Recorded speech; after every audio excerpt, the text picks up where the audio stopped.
Alright, what is up guys? I'm back again, but this time with the RX-8. So as you guys saw the last time this car was on the channel, when I was actually working on it, I started pulling out some of the unnecessary stuff because, as you know, we're going to be pulling this motor, and I have been doing some sitting around and some thinking, and this car, the motor is going to go in next month. I'm going to be sending this motor out next month. So we're going to have to start prepping for pulling now. This, I just cut. This is from the air pump that I pulled out last time. And it's part of the bracket, and basically all I'm going to do with this bracket is this guy's just going to screw back on there, the little baro sensor right there, so it's not just hanging here. I'm going to clean everything up. That way it's going to be as easy as possible to pull this motor out without any issues.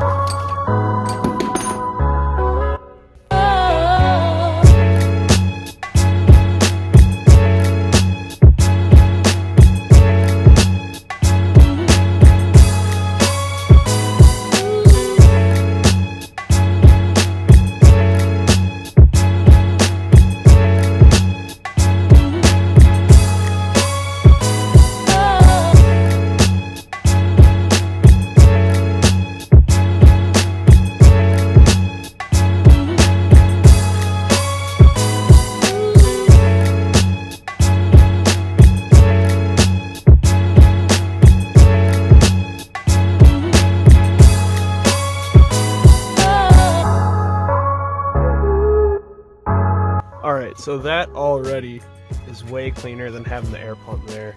As you can see, there's nothing over there. This is actually going to be taken out. This is the next thing that we're going to take out right here. And that basically works its way all the way down into the header.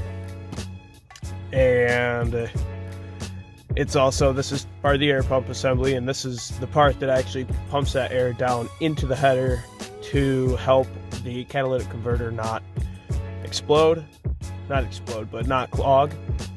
So this is the next thing that we are going to be yanking out.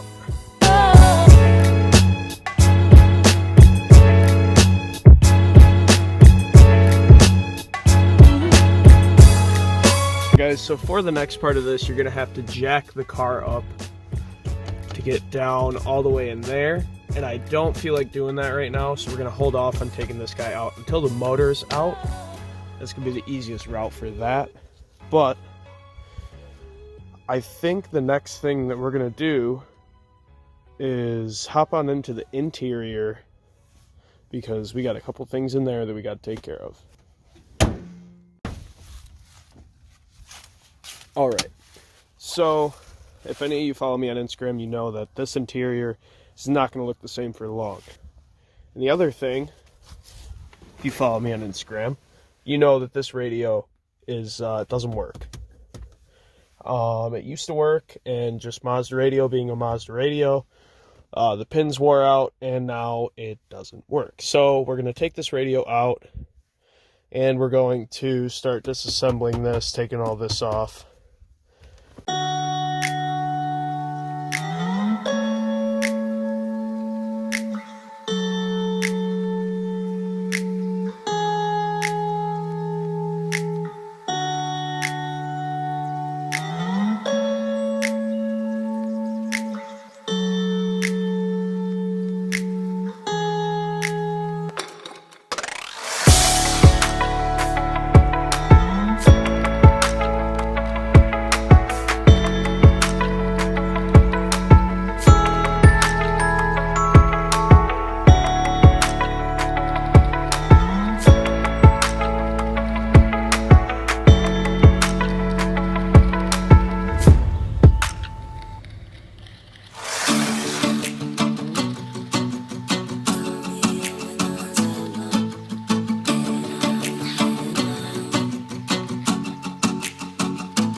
actually editing the video right now, and I just wanted to clarify, this is the hardest radio to take out of any car ever. Like, you have to take apart the entire center console just to get to the radio. So I just thought you guys might enjoy that piece of information.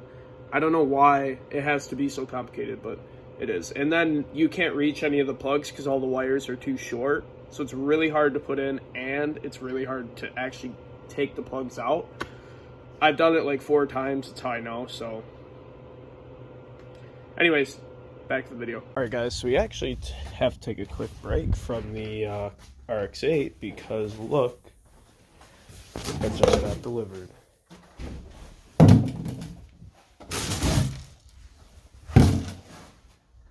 Alright guys, so what these are, this is for draining the fuel. So this is the cap to where the fuel pump is, and that goes straight into the fuel tank. So what we're going to do is we're going to put these right here, get my pump in there, start pumping this fuel out.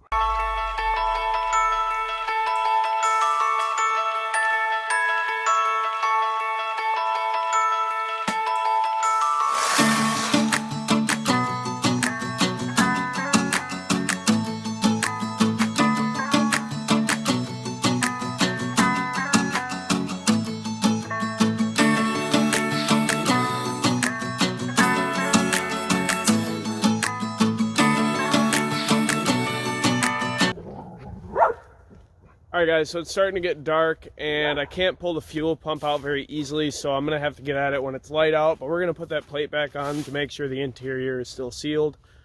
But other than that, that's going to be it for tonight. And I can't really get the fuel pump out right now. I've been trying, but I think I'm going to need a second hand and I don't have that right now. So what I'm actually going to do is eventually I'm going to get new oil coolers after I rebuild it. But I want to try and straighten a lot of these out because you can see what it's supposed to look like and then what it actually looks like. So really what I want to do is straighten some of those out because that you cannot drive with them like that. I don't think the oil coolers were really doing anything when I had the car. I mean, they're doing something, but they were so destroyed that I think they weren't doing as good of a job as they could, obviously, so we're going to try and straighten those out. The one on the other side isn't that bad, but the one on this side is horrible. So that's the next thing we're going to do. It's just a small thing, I know, but it's something that needs to be done until we get new oil coolers and oil lines. And that may not come for a while because that is like a very, very expensive mod for these cars. I don't know why, but for the 2 oil coolers and the oil line kit, it's like $950 literally for that little guy, and then these lines right here, except the lines are they're hard lines or braided steel. So I don't know when I'm gonna get those. Obviously the rebuild is top priority. Sorry, it's really windy out here. Oh, let me hide behind the Jeep. So obviously I don't want to do something that crazy yet until after it's rebuilt and running and all that. So we're just gonna straighten these out, and there's gonna be a few other little things that we're gonna do on the car, but that's probably gonna be it for this video. Yeah, let's get right to it and not waste any time.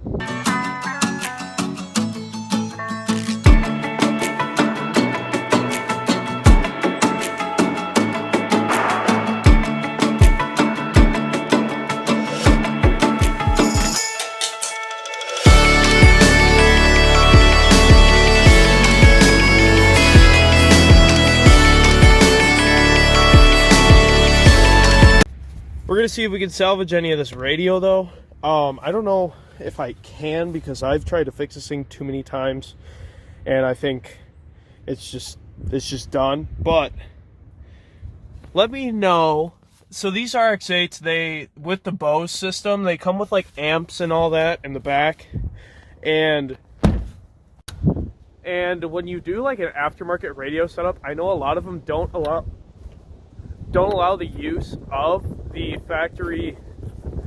All right, we're gonna run inside because it's too windy. I know a lot of the aftermarket options actually don't allow the use of those amps. And it's a problem that I struggled with trying to put an aftermarket radio in, but I actually have a kit upstairs to use a single or a double din radio. And I honestly may just throw a double din in and put my own amps in place of where those Bose amps are so that I can use them. Or I'll just get another Mazda radio. So when I say that the pins went out on the radio, I'll show you guys exactly what I'm talking about.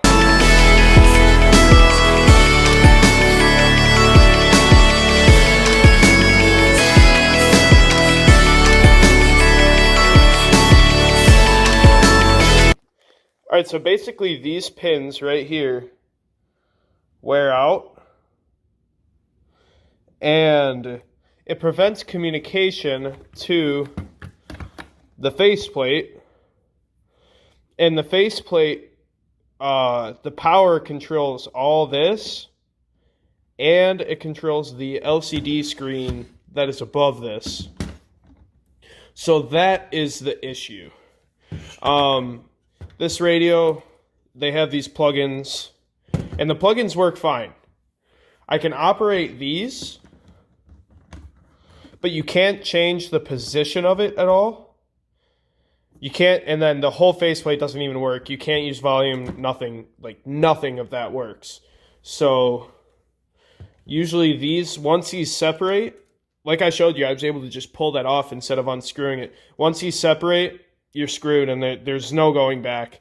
So either I get another OEM radio, or I use the kit I have to put a new radio in, which actually last time didn't even work, but who knows, we'll see. And it gets added to the parts pile. As you know, there's literally just a massive parts pile in my room for this.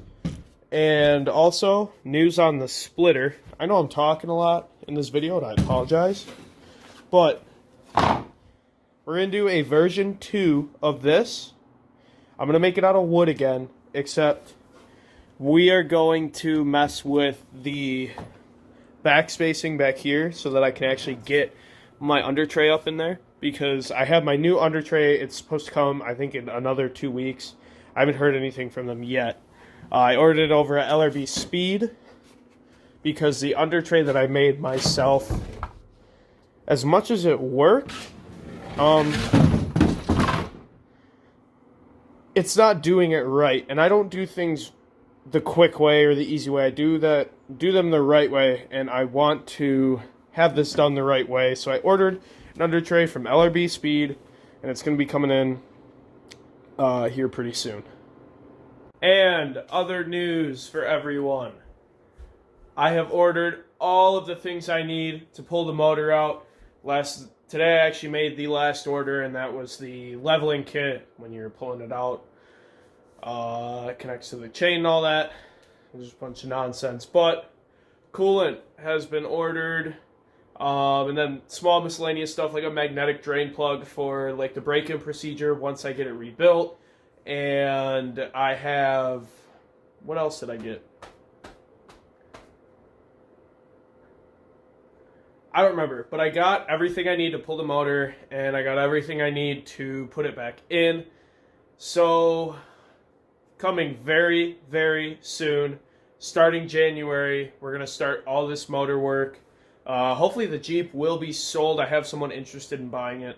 So, once that's sold, I'll be able to feel confident that if anything goes wrong, I can buy another motor or, start from scratch. So, that should be starting in January. I know it's a long way to go, and there are a lot of things I got to do to prep for it, so that's what these upcoming videos are going to be for the RX-8. But I think that's going to be it for this one. Thank you guys so much for watching. I appreciate every single one of you, and it's so nice to be working on a car that I enjoy working on again. I love working on the RX-8. I don't know why. I think it's just something about it. Being able to work on a rotary, it's cool, and I enjoy it. So if you like this video, give it a thumbs up. Make sure to subscribe, and a lot more RX-8 content is on the way. So if you don't want to miss out, again, make sure to subscribe. That's it for me today. I'll see you guys in the next one. Peace out.